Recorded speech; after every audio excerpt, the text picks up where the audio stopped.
2026 में international law officially खत्म हो गया है। यूएस ने जाके वेनेजुएला के प्रेसिडेंट और उसकी वाइफ को किडनैप कर लिया है।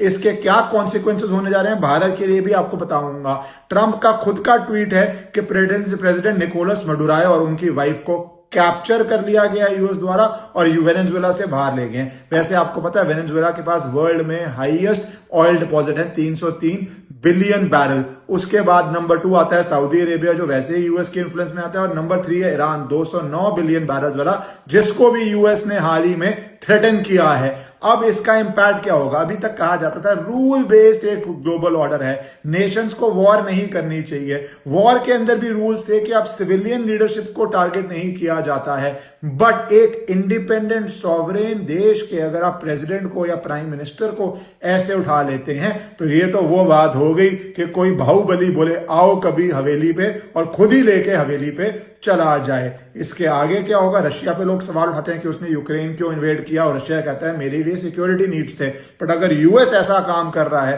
तो अब वर्ल्ड में ये आप मान लीजिए हम वापस 18वीं या 15वीं सदी में जा रहे हैं। जिसके पास बल है वो उसका प्रयोग कर ले। बहुत ज्यादा इंटरेस्टिंग टाइम होने वाला है 2026 में, क्योंकि ऑलमोस्ट 70-80 साल का जो नियम बन चुके थे वो ऑफिशियली आज खत्म हो गए हैं।